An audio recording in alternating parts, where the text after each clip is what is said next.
ఒక ఊళ్ళో ప్రసాద్ శారద అనే దంపతులు ఉండేవారు. వారికి 3 కొడుకులు. పెద్ద కొడుకు రమేష్, అతని భార్య అనామిక. రెండో కొడుకు సురేష్, అతని భార్య అవని. మూడో కొడుకు వరుణ్, అతని భార్య అంజలి. రమేష్ కూలి పనులు చేసుకునే సామాన్యుడు. అనామిక కూడా పేదరికం నుంచి వచ్చింది. కాని సురేష్, అరుణ్లు మాత్రం వ్యాపారాలు చేస్తూ బాగా సంపాదించారు.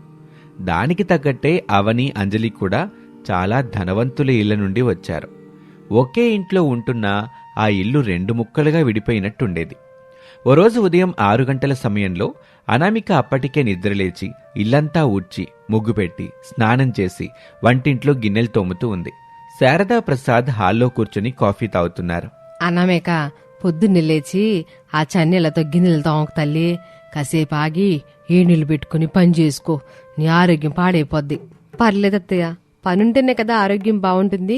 మీరు కాఫీ తాగండి, మామయ్య గారికి టిఫిన్ రెడీ చేస్తున్నాను. చూసావా శారదా, పెద్ద కోడలు మన ఇంట్లో లక్ష్మీదేవి లాంటిది. మన కష్టసుఖాలు పట్టించుకునేది తనొక్కతే. ఇంకా మిగతా 2 నిద్ర లేవనే లేదు. అవునండి, వాళ్ళకి డబ్బుందనే పొగర ఎక్కువ, మనమంటే అసలు గౌరవం లేదు. ఇంతలో మెట్ల మీద నుంచి అవని, అంజలి దిగొస్తారు. ఇద్దరూ ఖరీదైన నైట్ డ్రెస్లు వేసుకుని చేతిలో ఫోన్లు పట్టుకుని ఉంటారు. అబ్బా, పొద్దున్నీ గిన్నెల సప్పుడేంటి, మనిషిని ప్రశాంతంగా పడుకోనివ్వరు. అవునక్క, ఈ అనామిక ఉందే, ఇంక పని పాట ఉండదు, మనల్ని నిద్రపోనివ్వదు. సర్లే, ఈరోజు బ్రేక్ఫాస్ట్ బయట నుండి ఆర్డర్ చేసుకుందాం. ఆ అనామిక చేసిన చప్పటి వంటలు తింటాం నా వల్ల కాదు. కరెక్ట్, నేను పిజ్జా ఆర్డర్ చేస్తున్నా. నీకేం కావాలి? ఆ అమ్మాయిలు ఇంట్లో అనామిక వేడి వేడిగా ఇడ్లీలు చేసిందమ్మా, ఆరోగ్యానికి అవి మంచిది, బయట తిండ్లు ఎందుకమ్మా? ఓహో అత్తయ్య, మా స్టేటస్కి మీకు అర్థం కావట్లేదండి. మేము రిచ్, మాకు నచ్చింది మేము తింటాము. మీలాగా పిసినారి బ్రతుకులు అవి మాకు వద్దు. అవును అత్తయ్య, మా దగ్గర డబ్బుంది, ఖర్చు పెడుతున్నాం. అనామికలాగా వంటింట్లో మగ్గిపోవాల్సిన అవసరం మాకు లేదు. మాకు బిజినెస్లు ఉన్నాయి, లాభాలు వస్తున్నాయి. బిజినెస్ అంటే కేవలం డబ్బులు పెట్టుబడి పెట్టడం కాదు తల్లి, దగ్గరుండి చూసుకోవాలి. మీరెప్పుడైనా షాప్కి వెళ్ళారా? అంత పని వాళ్ళే చూసుకుంటారు. అది అంత మంచిది కాదు, గుర్తుపెట్టుకోండి. మావి గారు, మాకు సలహాలు ఇవ్వకండి. మా మేనేజర్స్ చాలా నమ్మకస్తులు. మేము వెళ్ళకపోయినా బిజినెస్లు నడుస్తాయి. మేము ఓనర్స్, పని వాళ్ళం కాదు. అలా అనుకుంటూ ఉండగానే అనామిక వంటింట్లో నుంచి బయటకొచ్చి చేతిలో టిఫిన్ ప్లేట్లు పట్టుకుని ఉంటుంది. అత్తయ్య, మావయ్య, టిఫిన్స్ తినండి. అవని, అంజలి, మరి మీకు కూడా పెట్టేనా? వద్దులే, నీ చేతి వంట తిని మా టేస్ట్ పాడు చేసుకోలేం. అయినా నువ్వు ఆ చిరిగిన చీర కట్టుకుని మా ముందుకు రాకో, ఆ స్టాండర్డ్స్ పడిపోతాయి. అవును, చూడనమిక, మేము ఈరోజు షాపింగ్కి వెళ్తున్నాం. వచ్చేసరికి సాయంత్రం అవుతుంది. మా గదుల్ని శుభ్రం చేసి పెట్టు. నేను ఈరోజు బయటికి వెళ్ళాలి అంజలి, కాస్త అర్జెంట్ పనుంది. పేనా, నీకేం పని ఉంటుంది?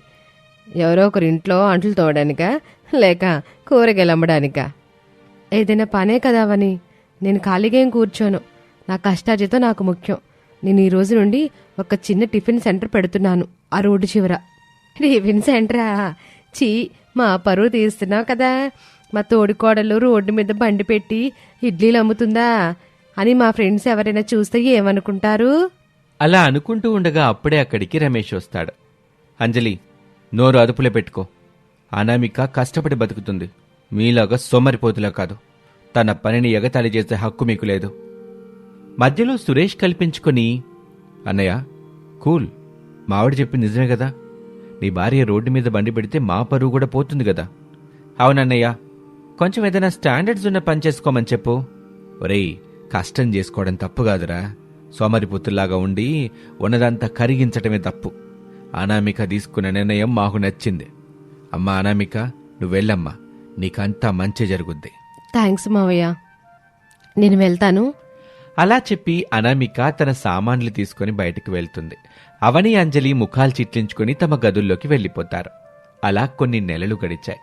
అనామిక తన టిఫిన్ సెంటర్ని చాలా శ్రద్ధగా నడిపిస్తోంది. ఉదయం 4 గంటలకే లేచి అత్తమావలకి కావాల్సినవి సమకూర్చి భర్త సహాయంతో బండి దగ్గరకు వెళ్లేది. ఆమె చేతి రుచి బావుండటంతో జనం ఎగబడి తినేవారు. మెల్లగా బండి కాస్త చిన్న షాప్లా మారింది. మరోవైపు అవని, అంజలి తమ బొటిక్ బిజినెస్ ని, జ్యువెలరీ బిజినెస్ ని పూర్తిగా మేనేజర్ల చేతిలో పెట్టేశారు.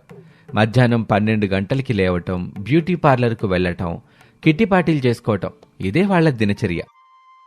ఓ రోజు మధ్యాహ్నం హాల్లో శారద అవనితో ఇలా అంటుంది. అవని 2 రోజులు అవుతుంది నువ్వు షాప్కి వెళ్ళలేదని సురేష్ అంటున్నాడు. లెక్కలు అవి చూసుకోవాలి కదమ్మా. అత్తయ్య ప్లీజ్, నా మేనేజర్ రాబర్ట్ ఉన్నాడు కదా, అతను బంగారు లాంటి మనిషి. నాకు రోజు ఫోన్ చేసి బిజినెస్ అప్డేట్స్ ఇస్తున్నాడు. నేను అక్కడికి వెళ్ళి ఆ దుమ్ము ఆ ధూలో కూర్చోలేను. అవునక్క, నా జ్యువెలరీ షాప్లో కూడా సేల్స్ తగ్గాయని అంటున్నారు, కానీ నాకు టైం లేదు వెళ్ళడానికి. రేపు మా ఫ్రెండ్స్తో గోవా ట్రిప్ ప్లాన్ ఉంది. ఇంతలో అనామిక లోపలికి వస్తుంది. చేతిలో ఒక స్వీట్ బాక్స్ ఉంది. ఆమె ముఖం వెలిగిపోతుంది. అత్తయ్య స్వీట్ తీసుకోండి. ఏంటమ్మా విశేషం, ఈరోజు చాలా సంతోషంగా అనిపిస్తున్నావు?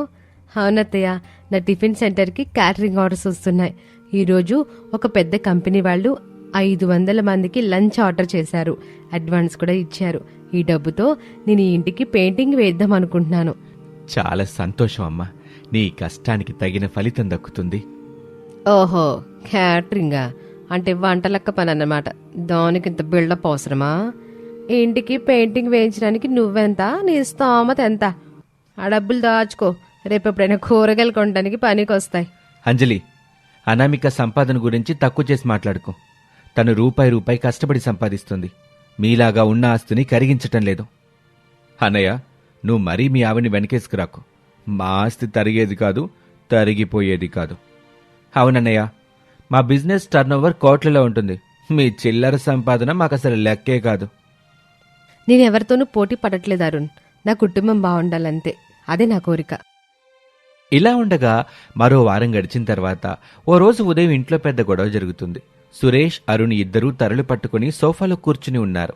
అవని, అంజలి ఏడుస్తూ నిలబడి ఉన్నారు. యావేంద్రా, ఎందుకట ఏడుతున్నారు? అసలు పొద్దున ఏంట్రీ గోలా? అమ్మా, అంత అయిపోయిందమ్మా, మేము రోడ్డున పడ్డాం.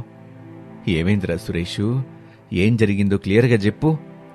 అవని వాళ్ళ బొటిక్ మేనేజర్ రాబర్ట్, అంజని వాళ్ళ జ్యువెలరీ షాప్ మేనేజర్ కలిసి మమ్మల్ని మోసం చేశారు నాన్న.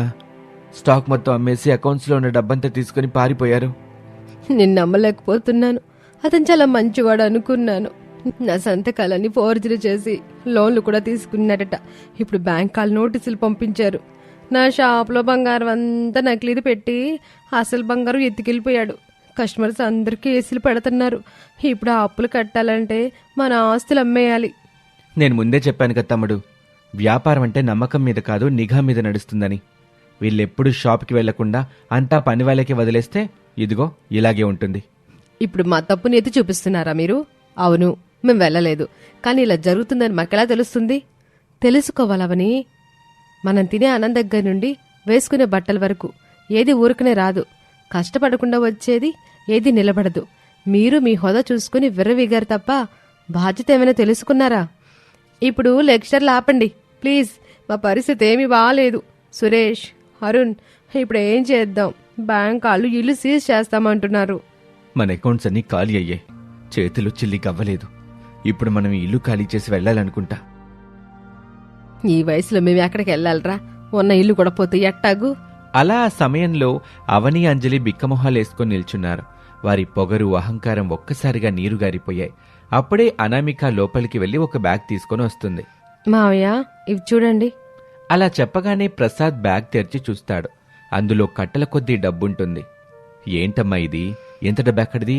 గత 2 ఏళ్లుగా నా క్యాటరింగ్ బిజినెస్ లో వచ్చిన లాభాలు మావయ్య ఇవి. నేను అనవసరమైన ఖర్చులేం పెట్టలేదు. బంగారం కొనుక్కోలేదు, పట్టు చీరలు కొనలేదు. ఇంటి కష్టం వస్తుందేమోనని దాచిపెట్టాను మామయ్య. ఈ డబ్బులతో బ్యాంక్ వాళ్ళకి అప్పులు తీర్చేసుకుందాం. అక్క, నువ్వు నిజంగానే డబ్బిస్తున్నావా? మేము నిన్నెంత అవమానించాం. అయినా మా కోసం. అవునక్క, మేము నిన్ను మనిషిలాగే చూడలేదు, పని మనిషిలాగా చూసాము. నీ వంటనైతే అసహించుకున్నాము. అయినా నువ్వు మా ఆస్తిని కాపాడుతున్నావా? డబ్బులు ఈరోజు ఉంటాయా, రేపు వెళ్ళిపోతాయి అంజలి. కానీ కుటుంబం అలా కాదు కదా. మీరు నా తోటి కొడళ్ళు, ఈ ఇల్లు మన అత్త మావలది. వాళ్ళు రోడ్డును పడ్డ నేను చూడలేను. వదినా, నన్ను క్షమించు. నిన్ను చాలా తక్కువ అంచనా వేశాను. నువ్వు చేసే పనిని చిన్న చూపు చూశాను. కానీ ఆ పని ఈరోజు మా పరువు కాపాడింది. అవునదినా, మేం బిజినెస్ మ్యాన్లవని ఫోజులు కొట్టాం, కానీ నిజమైన బిజినెస్ మ్యాన్ నువ్వే. రూపాయి విలువ తెలిసిన దానివి నువ్వే. ఇప్పటికైనా అర్థమైందా తమ్ముళ్ళు? అనామిక కేవలం డబ్బు సంపాదించలేదు, అందరి గౌరవాన్ని సంపాదించింది. అలా అంటూ ఉండగానే అవని మెల్లగా అనామిక దగ్గరికొచ్చి ఆమె చేతులు పట్టుకుంది. అక్క ఐఎమ్ సారీ, నా కళ్ళు తెరిపించావక్క. డబ్బుందన్న అహంకారంతో నా కళ్ళు మూసుకుపోయాయి. ఇక నుండి నేను కూడా కష్టపడతాను. నేను కూడా నీ దగ్గర పని నేర్చుకుంటాను. నేను కూడా అక్క ఇకపై ఇంట్లో పనులన్నీ అందరం కలిసి చేసుకుందాం.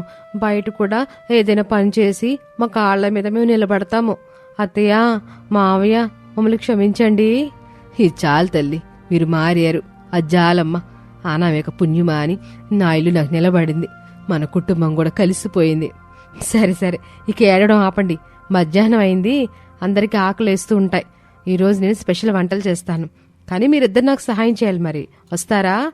తప్పకుండా అక్క. ఈ పట్టు చీర మార్చుకుని కాటన్ చీర కట్టుకుని వస్తాను. గిన్నెలు తోమన్నా తోమేస్తాను. నేనైతే కూరగాయలు కట్ చేయమన్నా చేస్తానక్క. పదండి పదండి. ఆ మాటకి అందరూ నవ్వుకుంటారు. ప్రసాద్, శారద సంతోషంగా ఒకరినొకరు చూసుకుంటారు.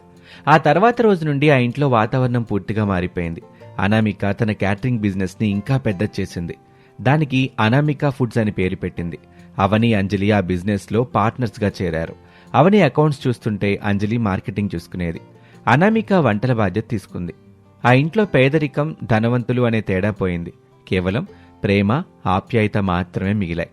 కష్టపడే తత్వం ఉన్న అనామిక ఆ ఇంటికి వెలుగైతే, తన తప్పు తెలుసుకున్న అవని, అంజలిలు ఆ వెలుగులో నడిచే తోడులయ్యారు. ఇది వాల్టి కథ. మరొక ఆసక్తికర కథలో మళ్ళీ కలుద్దాం. అంతవరకు సెలవు, నమస్తే.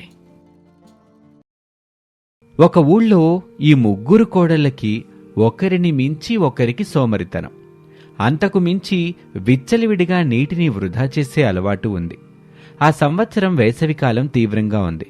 గ్రామంలో బావులన్నీ అడుగంటిపోయాయి. చెరువులు, బీటలు వారాయి.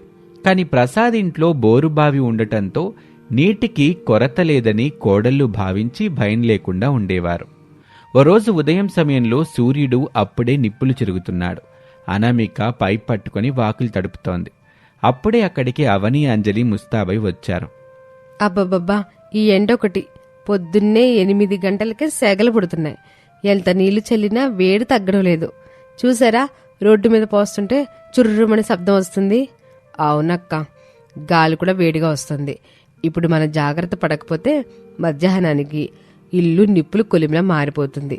అంజలి, నువ్వెళ్ళి మోటార్ ఆన్ చేయి. మనం ఈరోజు మిద్దె మీద, ఇంటి గోడల మీద కూడా నీళ్లు కొట్టాలి. ఇల్లు ఏసీ వేసినట్టు చల్లగా ఉండాలి. గోడలన్నీ బాగా నానితేనే రాత్రికి చల్లబడుతుంది. అలాగేనక్క, ఇప్పుడు వెళ్ళి మోటార్ వేస్తాను. అసలే మన ఇంట్లో నీళ్లు పుష్కలంగా ఉన్నాయి కదా, ఎందుకు పొదుపు చేయటం? పక్క వాళ్ళు బిందెలతో కిలోమీటర్ దూరంలో ఉన్న పంపు దగ్గర క్యూలో నిల్చుంటే మనమేమో ఇలా పైపులతో నీళ్ళని ఏరులై పారించడం చూస్తుంటే వాళ్ళకి ఎంత అసూయగా ఉంటుందో కదా. వాళ్ళ అసూయ సంగతి పక్కన పెట్టంజలి, ముందు మన హాయిని మనం చూసుకోవాలి. ఆ మోటార్ ఆన్ చేసిరా, నేను ఈ వరండా మొత్తం కడిగేస్తాను. కాసేపు నీళ్లతో ఆడుకుంటేనే ఈ వేడి తగ్గుతుంది. అలా చెప్పగానే అంజలి వెళ్లి మోటార్ వేసింది. ట్యాంకు నిండిపోయి నీళ్లు పైనుంచి ధారగా కారుతున్నాయి. అరగంట పాటు అనామిక వాకిలి తడుపుతూనే ఉంది. రోడ్డు మొత్తం బురదగా మారింది. అది చూసి శారద ఆందోళనగా బయటకొచ్చింది. ఏంటమ్మా ఇది? అనామిక, కొంచెమైనా బుద్ధుండక్కర్లేదా? ఎంత నీళ్లు వృధా చేతనో తెలుస్తుందా? ఊర్లో బావులన్నీ ఎండిపోయి జనం తాగునీటి కోసం అల్లాడిపోతా ఉంటే నువ్వేమిటి రోడ్డు మీద నీళ్లు పోయడమేంటి? ఆ నీళ్లు కాలువలోకి వృధాకెళ్తున్నాయి. అత్తయ్య, మీరొకటి ఎప్పుడు ఆ పాతకాలపు మాటలే. మన బోరు 300 అడుగుల లోతులో ఉంది. భూమిలో నీళ్ళు అస్సలు అయిపోవు. మీరు లోపలికి వెళ్ళి హాయిగా ఫ్యాన్ కింద కూర్చోండి. ఈ పని మాకు తెలుసు. కాని అమ్మా అవని, నువ్వు కూడా చూస్తూ ఊరుకుంటావేంటమ్మా? పైన ట్యాంక్ నిండి నీళ్లు ఏరులై పారుతున్నాయి. వెళ్ళి మోటార్ ఆపేమని అంజలికి చెప్పొచ్చుగమ్మా. కనీసం ఆ ట్యాంక్ నిండిన శబ్దం కూడా మీకు వినిపించట్లేదా? అత్తయ్య, ట్యాంక్ నిండితేనే కదా మనకి ఫుల్గా నీళ్లున్నట్టు ధైర్యం. కాసేపు ఆగండి, అంజలి స్నానానికి వెళ్ళాక ఆపుతుందిలేండి.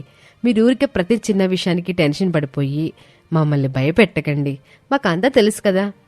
రేపు నీళ్లు లేక గొంతు ఎండిపోయినప్పుడు తెలుస్తుంది నా మాటల విలువేంటో. భూమి తల్లికి కూడా ఒక హద్దు ఉంటది. ఎట్ట వృధా చేస్తుంటే ప్రకృతి కూడా మనల్ని క్షమించదు. శారద మాటలు విన్నా సరే కోడళ్లు పెడచెవిన పెట్టారు.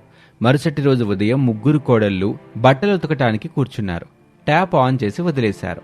ఒక్కొక్కరు 100 లీటర్ల నీటిని వాడుతున్నారు.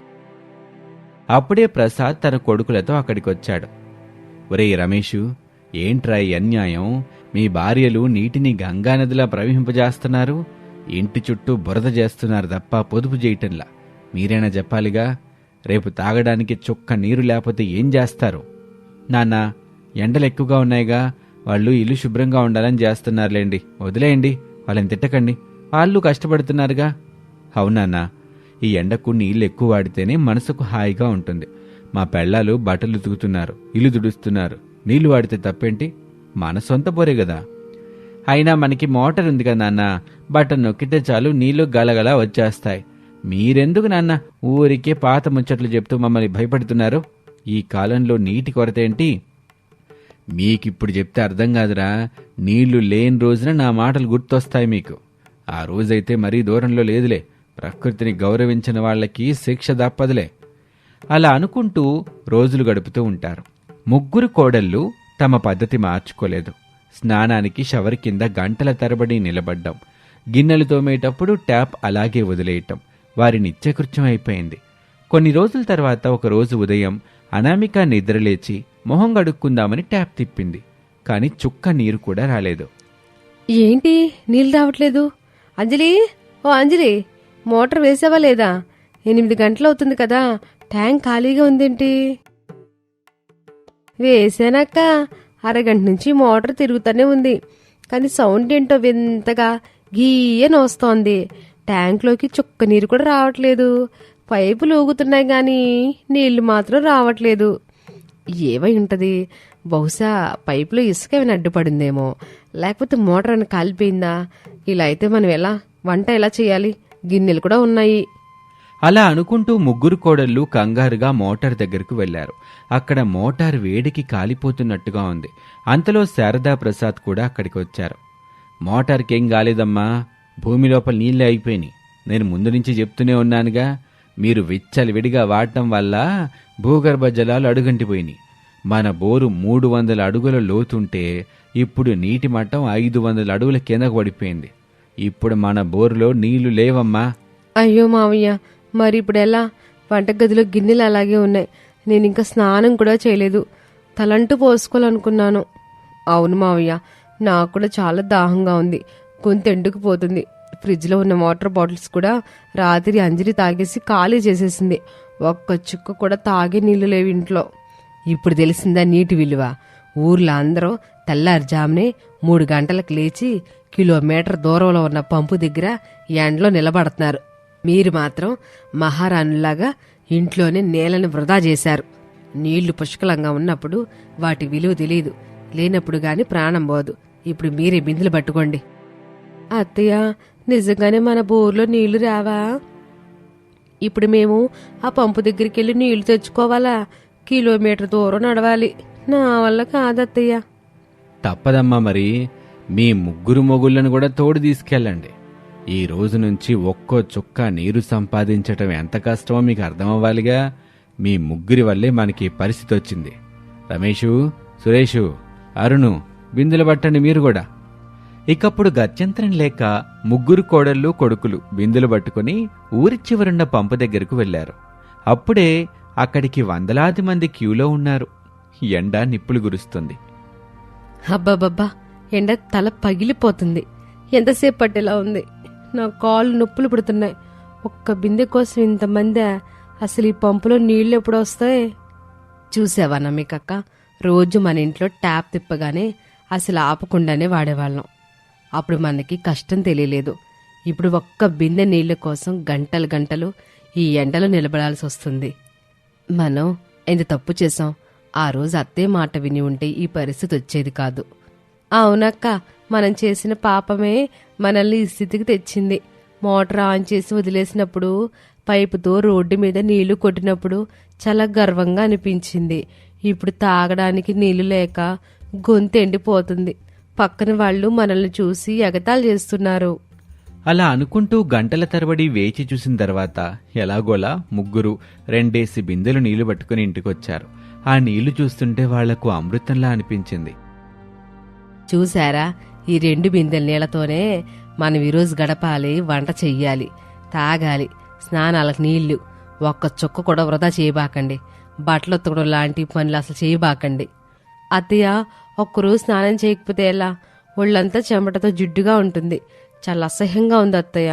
కనీసం 1/2 బకెట్ నీళ్లు ఇవ్వండి. నేను త్వరగా స్నానం చేసి వస్తాను. కుదరదమ్మా. ఆ రోజు 1 గంట సేపు షవర్ కింద నిలబడి నీళ్లు వృధా చేసావుగా, అప్పుడు ఆలోచించాల్సింది. ఇప్పుడు ఈ ఉన్న నీటిని ప్రాణంగా చూసుకోండి. మనకు తాగడానికే నీళ్లు లేవు, ఇక స్నానాలకి ఎక్కడి నుంచి వస్తాయి? ఆ రోజంతా ముగ్గురు కోడళ్ళు చుక్క నీటిని కూడా జాగ్రత్తగా వాడుకున్నారు. గ్లాసు నీళ్లు తాగాలన్నా 1కి 2 సార్లు ఆలోచించారు. వంట చేసిన నీళ్లను కూడా పారబ్రోయకుండా దాచుకున్నారు. మరుసటి రోజు కూడా అదే పరిస్థితి కొనసాగింది. నీటి కోసం పడే కష్టం చూసి ముగ్గురు కోడళ్లలో మార్పు మొదలైంది.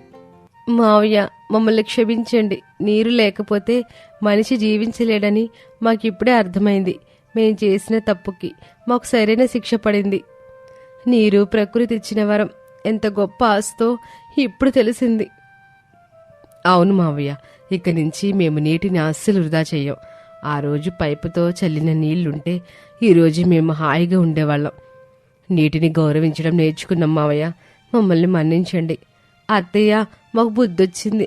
ఇక మీదట మన ఇంట్లో ఒక్క చుక్క కూడా నీరు వృధా కాకుండా మేం బాధ్యతగా చేసుకుంటాము. ఈ 2 రోజుల కష్టం మా కళ్ళు తెరిపించింది. సరేనమ్మా, మీకు నిజంగానే బుద్ధొచ్చిందిగా, అదే చాలు. నేను బోర్ రిపేర్ చేసే వాళ్ళని పిలిచాను. వాళ్ళొచ్చి ఇంకా లోతుగా పైపులేస్తారులే. కానీ ఓ మాట గుర్తుపెట్టుకోండమ్మా, నీళ్ళనేవి ప్రకృతి మనకిచ్చిన వరం. అదైపోతే మళ్ళీ రాదు. మనం భూమిని దోచుకోకూడదమ్మా, గౌరవించాలి. అలా అనుకుంటూ ఉండగానే బోరు రిపేర్ పూర్తయి మళ్లీ ట్యాప్లో నీళ్లు రావటం మొదలైంది. కానీ ఈసారి అనామిక పైప్ పట్టుకోలేదు. చిన్న బిందులో నీళ్లు పట్టుకుని పొదుపుగా వాడటం మొదలుపెట్టింది. అంజలి మోటార్ వేయగానే పక్కనే నిలబడి ట్యాంక్ నిండగానే వెంటనే ఆపేస్తుంది. అవని వంటగదిలో కూరగాయలు కడిగిన నీళ్లను పారబ్రోయకుండా జాగ్రత్తగా వడకట్టి మొక్కలకి పోయటం మొదలుపెట్టింది. యావండి, చూసారా మన కోడలు ఎట్ట మారిపోయారో?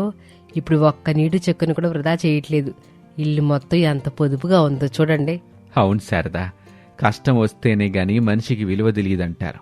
ఈ నీటి కష్టాలు మన కోడలని బాధ్యత గల వ్యక్తులుగా మార్చాయి. ఇప్పుడు మన ఇల్లు నిజంగా ఆదర్శంగా ఉంది.